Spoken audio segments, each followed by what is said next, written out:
السلام علیکم ورحمۃ اللہ وبرکاتہ۔ رمضان المبارک کا برکت والا، فضیلت والا، قیمتی مہینہ شروع ہونے جا رہا ہے۔ تو آئیے جانتے ہیں کہ رمضان کے مبارک مہینے کی کیا فضیلت ہے اور اللہ کے نبی صلی اللہ علیہ وسلم نے رمضان کے مبارک مہینے کے بارے میں کیا کیا حدیثیں بیان فرمائی ہیں۔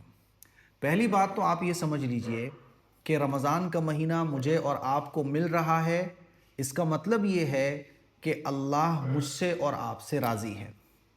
اگر آپ کوئی پروگرام کرتے ہیں تو آپ کس کو بلاتے ہیں؟ جو آپ کا اپنا ہوتا ہے۔ تو اللہ ہم سے راضی ہے تبھی تو ہمیں رمضان کا مبارک مہینہ دے رہا ہے۔ تو سب سے پہلی بات یہ مائنڈ سے نکال دیجئے کہ اللہ آپ سے ناراض ہے، کیونکہ شیطان ہمیں اللہ سے مایوس کرنے کے لیے اس طرح کی باتیں دل میں ڈالتا ہے کہ صاحب اللہ تو آپ سے ناراض ہے، تبھی تو پریشانی آ رہی ہیں، تبھی تو پرابلم آ رہی ہیں۔ تو یہ بات اچھے طریقے سے سمجھ لیجئے کہ اللہ مجھ سے اور آپ سے راضی ہے تبھی اللہ ہمیں رمضان کے اتنے قریب لے آیا۔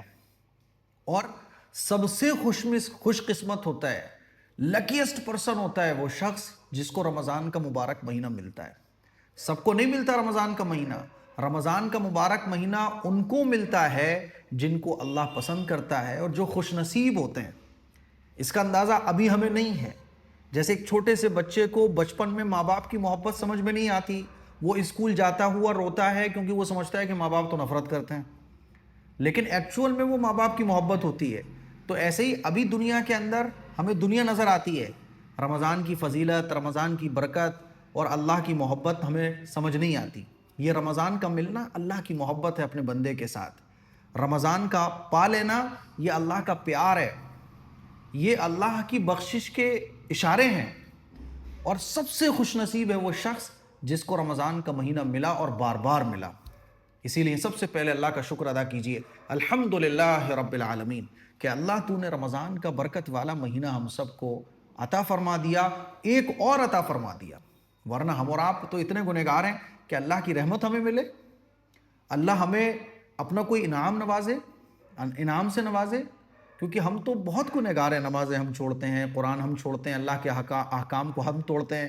قرآن مجید میں اللہ تعالیٰ اسی وجہ سے ایک آیت میں بیان بھی فرماتا ہے 14ویں پارے کے اندر کہ اگر اللہ تعالیٰ تمہارے ظلم اور تمہارے گناہوں کی وجہ سے تمہیں فوراً عذاب دیتا نا تو تم میں سے کوئی زندہ نہیں بچتا، لیکن اللہ ڈھیل دیتا ہے، اللہ مہلت دیتا ہے توبہ کے لیے، جہنم سے بچنے کے لیے۔ تو یہ رمضان کا مل جانا یہ اللہ کا بہت بڑا انعام ہے، اس کا فضل ہے، اس کا کرم ہے۔ اور رمضان کتنا برکت والا مہینہ ہے، ایک حدیث میں آپ لوگوں کو سنانا چاہتا ہوں، بڑی حدیث ہے، اور اس حدیث کے اندر رسول اللہ صلی اللہ علیہ وسلم نے رمضان کی فضیلت کو بیان فرمایا۔ آپ علیہ الصلوۃ والسلام نے ارشاد فرمایا ایک مرتبہ صحابہ اکرام کو خطبہ دیتے ہوئے کہ تم پر ایک مہینہ آ رہا ہے جو بہت بڑا اور بہت مبارک مہینہ ہے، اس میں ایک رات ایسی ہے جو 1000 مہینوں سے بڑھ کر ہے۔ یہ میں اللہ کے نبی کی حدیث آپ کو سنا رہا ہوں، سنیے گا۔ اللہ تعالیٰ نے اس کے روزے کو فرض فرمایا ہے اور اس کی رات کے قیام کو ثواب کی چیز بنایا ہے۔ جو شخص اس مہینے میں کوئی نیکی کر کے اللہ کا قرب حاصل کرے گا، ایسا ہے جیسے غیر رمضان میں فرض کو ادا کیا، اور جو شخص اس مہینے میں کسی فرض کو ادا کرے گا وہ ایسا ہے جیسے غیر رمضان میں 70 فرائض ادا کیے۔ یہ مہینہ صبر کا ہے اور صبر کا بدلہ جنت ہے۔ یہ مہینہ لوگوں کے ساتھ غمخواری کرنے کا ہے۔ اس مہینے میں مومن کا رزق بڑھا دیا جاتا ہے۔ جو شخص کسی روزے دار کو افطار کرائے اس کے لیے گناہوں کے معاف ہونے اور آگ سے خلاصی کا سبب ہوگا، اور اسے روزے دار کے ثواب کے برابر ثواب ہوگا، مگر اس روزے دار کے ثواب سے کچھ کم نہیں کیا جائے گا۔ صحابہ اکرام نے عرض کیا یا رسول اللہ، ہم میں سے ہر شخص تو اتنی طاقت نہیں رکھتا کہ روزے دار کو افطار کرائے، تو یہ فضیلت تو مالداروں کو ملے گی۔ تو آپ صلی اللہ علیہ وسلم نے ارشاد فرمایا کہ یہ ثواب پیٹ بھر کر کھلانے پر موقوف نہیں ہے، بلکہ اگر کوئی بندہ ایک کھجور سے روزہ افطار کرا دے یا ایک گھونٹ پانی یا ایک گھونٹ لسی کا پلا دے تو اللہ تعالیٰ اس پر بھی یہ ثواب مرحمت فرمائیں گے۔ یہ ایسا مہینہ ہے کہ اس کا اول حصہ اللہ کی رحمت ہے، درمیانی حصہ مغفرت ہے، اور آخری حصہ جہنم کی آگ سے آزادی کا ہے۔ جو شخص اس مہینے میں اپنے غلام اور نوکر کے بوجھ کو ہلکا کر دے تو اللہ تعالیٰ اس کی مغفرت فرما دیتے ہیں، اور آگ سے آزادی عطا فرماتے ہیں۔ اس مہینے میں 4 چیزوں کی کثرت کیا کرو، حضور نے فرمایا جن میں سے 2 چیزیں اللہ کی رضا کے لیے ہیں اور 2 چیزیں ایسی ہیں جن سے تمہیں چارہ کار نہیں۔ پہلی 2 چیزیں جن سے تم اپنے رب کو راضی کرو وہ کلمہ طیبہ اور استغفار کی کثرت ہے، اور دوسری 2 چیزیں یہ ہیں کہ جنت کی طلب کرو اور جہنم کی آگ سے پناہ مانگو۔ جو شخص کسی روزے دار کو پانی پلائے اللہ تعالیٰ اس کو میرے حوض سے ایسا پانی پلائیں گے جس کے بعد جنت میں داخل ہونے تک اسے پیاس نہیں لگے گی۔ یہ ایک حدیث ہے۔ تو رمضان کے مہینے میں نیکیوں کا ثواب اتنا بڑھتا ہے کہ ایک فرض کا ثواب 70 فرضوں کے برابر، اور ایک نفل اور سنت نماز کا ثواب ایک فرض کے برابر۔ روزے دار کو افطار کرانے کا ثواب بالکل ایسے جیسے روزے رکھنے والے کو ثواب مل رہا ہے، اور اس کے ثواب میں سے کوئی کمی نہیں کی جاتی۔ آپ علیہ الصلوۃ والسلام نے ارشاد فرمایا کہ پانی پلانا روزے دار کو یہ بھی اتنا بڑا ثواب کا کام ہے کہ حوض کوثر پر اللہ رب العزت حضور کے ہاتھوں جام کوثر ہم سب کو نصیب فرمائے گا۔ تو میرے عزیز بھائیوں، میری بہنوں، یہ رمضان کی فضیلت ہے، اور حضور علیہ الصلوۃ والسلام رمضان کے مہینے میں خوب عبادت کیا کرتے تھے۔ اتنی عبادت فرماتے تھے کہ آپ حدیث سنیے گا، اس مہینے میں حضور علیہ الصلوۃ والسلام کی عبادت اور ریاضت کا عالم کیسا ہوتا تھا۔ حضرت عائشہ صدیقہ رضی اللہ تعالیٰ عنہ روایت کرتی ہیں کہ جب رمضان کا مہینہ آتا تو رسول اللہ صلی اللہ علیہ وسلم تیار ہو جاتے تھے خوب کہ اب جم کے عبادت کرنی ہے، اور اپنے بستر پر تشریف نہ لاتے یہاں تک کہ رمضان گزر جاتا، یعنی نہ کے برابر حضور آرام فرماتے، بستر کو چھوڑ دیتے تھے۔ کہتے نا کوئی آدمی حد سے زیادہ محنت کر رہا ہو تو کیا کہتے ہیں، بھائی صاحب اس نے تو سونا ہی ختم کر رکھا ہے۔ تو ایسے ہی حضور علیہ الصلوۃ والسلام بستر چھوڑ دیتے تھے اور عبادت میں مشغول ہو جاتے تھے، اور پورے رمضان حضور بستر پر تشریف نہیں لے جاتے تھے۔ یہ آقا کی عبادت کا حال ہے، تو ہم جیسے گنہگاروں کو کتنی عبادت کرنا چاہیے۔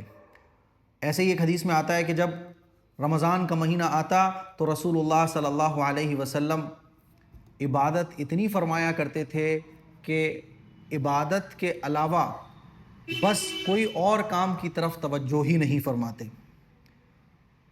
لیکن جب رمضان کی آخری 10 راتیں آتی تو سیدہ عائشہ رضی اللہ تعالی عنہا فرماتی ہیں کہ رسول اللہ صلی اللہ علیہ وسلم آخری 10 دنوں میں جو عبادت فرماتے تھے وہ باقی دنوں سے بھی بڑی ہوئی ہوتی تھی، کہ اب تو بالکل آرام ختم۔ اب آئیے میں آپ کو وہ حدیثیں سناتا ہوں جس میں رمضان کی فضیلت اللہ کے نبی صلی اللہ علیہ وسلم نے بیان فرمائی۔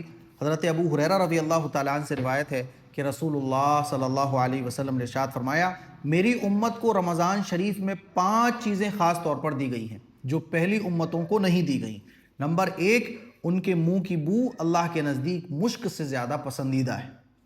جیسے ایک ماں کو اپنے بچے سے پیار ہوتا ہے نا، تو اس کا تھوک، اس کا بلغم، اس کی ناک ماں کو بری نہیں لگتی ہے نا، ایسے ہی ہمیں اپنے بچوں کو دیکھو جھوٹا بھی برا نہیں لگتا، کیوں؟ محبت کی وجہ سے۔ تو اس حدیث میں اللہ کی محبت کو بیان کیا گیا کہ جیسے ایک ماں اپنے بچے کی چیزوں سے نفرت نہیں کرتی، بدبو بھی ماں کو اچھی لگتی ہے، کوئی بات نہیں میرا بچہ ہے نا، ہاتھ سے ناک صاف کر دیتی ہے، تو اللہ بھی اپنے بندوں سے اتنی محبت کرتا ہے کہ روزہ دار کے منہ سے جو بدبو ہوتی ہے اللہ کو وہ مشک سے زیادہ پسندیدہ ہے۔ روزہ دار کے لیے فرشتے دعا کرتے ہیں، یہاں تک کہ افطار کے وقت تک دعا کرتے ہیں۔ اندازہ کیجئے جب ہم سحری کرتے ہیں تب سے لے کے روزہ افطار کرنے تک فرشتے روزہ داروں کے لیے دعا کرتے ہیں، کتنی بڑی بات ہے۔ جنت ہر روز روزہ داروں کے لیے سجا دی جاتی ہے۔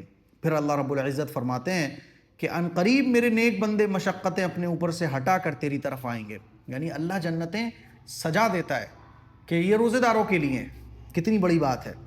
اس مہینے میں سرکش شیاطین قید کر دیے جاتے ہیں، اور لوگ رمضان میں ان برائیوں کی طرف نہیں پہنچ سکتے جن کی طرف غیر رمضان میں جا سکتے ہیں۔ دیکھیں آپ رمضان میں بڑے سے بڑا گنہگار بھی ہے نا تو وہ گناہوں کو چھوڑ دیتا ہے، اور اگر کرتا بھی ہے تو بہت ڈر ڈر کے کرتا ہے۔ صحابہ اکرام نے عرض کیا رسول اللہ، اچھا رمضان کی آخری رات میں روزے داروں کی مغفرت کی جاتی ہے، آخری رات میں؟ تو صحابہ اکرام نے عرض کیا کہ کیا یہ شب قدر ہے؟ حضور علیہ الصلوۃ والسلام نے فرمایا نہیں، بلکہ دستور یہ ہے کہ مزدور کو مزدوری کام ختم ہونے کے وقت دی جاتی ہے۔ آپ کسی مزدور سے کام کراتے ہیں تو جب اس کا ٹائم پورا ہو جاتا ہے تو اس کو آپ مزدوری دیتے ہیں، تو ایسے ہی جب آخری روزہ ہوتا ہے، آخری رمضان کی رات ہوتی ہے، تو اللہ تعالیٰ روزے داروں کو اجرت دیتا ہے، اور اجرت کیا ہے روزے دار کی؟ مغفرت۔ اللہ کہتا ہے جاؤ بندو میں نے تم سب کو معاف کر دیا۔ آپ علیہ الصلوۃ والسلام کا ارشاد ہے جو شخص بغیر کسی شرعی عذر کے ایک دن رمضان کا روزہ چھوڑ دے اور پھر تمام عمر کے روزے بھی رکھے تو اس ایک روزے کا بدل نہیں ہو سکتا. یعنی رمضان کے ایک روزے کی فضیلت اتنی ہے کہ کوئی شخص اگر رمضان کا ایک روزہ چھوڑ دے جان بوجھ کر، پھر وہ ساری زندگی روزے رکھتا رہے اس کی قضا میں، ساری زندگی نفل روزے رکھ کر گزارے، تب بھی وہ رمضان کے ایک روزے کے ثواب کو نہیں پا سکتا. حضرت عبیدہ رضی اللہ تعالیٰ عنہ فرماتے ہیں کہ میں نے رسول اللہ صلی اللہ علیہ وسلم کو یہ فرماتے ہوئے سنا، روزہ انسان کے لیے ڈھال ہے جب تک کہ وہ اس ڈھال کو خراب نہ کر دے، جب تک کہ وہ اپنی ڈھال کو پھاڑ نہ ڈالے. تو صحابہ نے پوچھا، صحابہ نے پوچھا کہ اس کا کیا مطلب ہے کہ ڈھال کو پھاڑنے کا؟ تو اس حدیث کی تفسیر میں لکھا ہوا ہے کہ ڈھال پھاڑنے کا مطلب یہ کہ روزے دار جب تک گناہ نہ کرے. یعنی روزہ جو ہے نا وہ جہنم سے بچنے کے لیے ڈھال ہے. روزہ روزے دار کو جہنم میں نہیں جانے دے گا.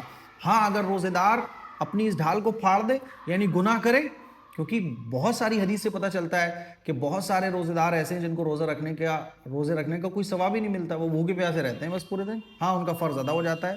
وہ کون سے روزے دار ہیں؟ جو روزہ رکھنے کے بعد گناہوں سے نہیں بچتے. تو میرے عزیز بھائیوں، روزہ رکھنے کے بعد گناہوں سے بچنا بہت ضروری ہے. حضرت ابو ہریرہ رضی اللہ تعالیٰ عنہ سے روایت ہے کہ رسول اللہ صلی اللہ علیہ وسلم کا ارشاد ہے، 3 آدمیوں کی دعا رد نہیں ہوتی. ایک روزے دار جب وہ روزہ افطار کرتے وقت مانگتا ہے، دوسرا عادل بادشاہ، تیسرا مظلوم انسان. تو روزے دار جب روزہ افطار کے وقت دعا مانگتا ہے تو اس کی دعا ضرور قبول ہوتی ہے. حضرت عمر بن خطاب رضی اللہ تعالیٰ عنہ فرماتے ہیں کہ میں نے رسول اللہ صلی اللہ علیہ وسلم کو ارشاد فرماتے ہوئے سنا، رمضان میں اللہ تعالیٰ کا ذکر کرنے والا بخشا جاتا ہے اور اس مہینے میں اللہ تعالیٰ سے مانگنے والا بے مراد نہیں ہوتا. تو اللہ تعالیٰ سے رمضان کے مہینے میں خوب مانگنا ہے. رمضان کا مہینہ اللہ سے مانگنے کا مہینہ، رمضان کا مہینہ ذکر کا مہینہ، رمضان کا مہینہ قرآن کی تلاوت کا مہینہ، رمضان کا مہینہ اللہ کو منانے اور جنت کو حاصل کرنے کا مہینہ. حضرت زید بن خالد رضی اللہ تعالیٰ عنہ سے روایت ہے کہ رسول اللہ صلی اللہ علیہ وسلم نے ارشاد فرمایا، جس نے روزے دار کا روزہ افطار کرایا یا کسی غازی کو سامان جہاد دیا اس کو اتنا ہی اجر ملے گا. یعنی روزے دار کو افطار کرانے پر روزہ رکھنے کا ہی ثواب ملتا ہے اور افطار کرنے والے کے ثواب میں سے کوئی کمی نہیں کی جاتی. تو رمضان کی راتیں بھی مغفرت سے بھری ہوئی، اجر و ثواب سے بھری ہوئی. رمضان کا مہینہ یہ اپنے نام اعمال کو نیکیوں سے بھرنے کا مہینہ ہے. رمضان کا مہینہ جنت کو حاصل کرنے کا مہینہ ہے. رمضان کا مہینہ دنیا اور آخرت کی کامیابی حاصل کرنے کا مہینہ ہے. اسی لیے میرے عزیز بھائیوں، رمضان کا ایک ایک منٹ، ایک ایک گھنٹہ، ایک ایک سیکنڈ بہت قیمتی ہے. رمضان کو وصولنے کی پوری کوشش کیجئے اور یہ ارادہ کر لیجئے کہ رمضان کے 24 گھنٹے کو میں بہت منظم اور صحیح طریقے سے گزارنے کی کوشش کروں گا. فضول چیزوں سے بچیے، جتنا ہو سکے اپنا ٹائم عبادت میں لگائیے.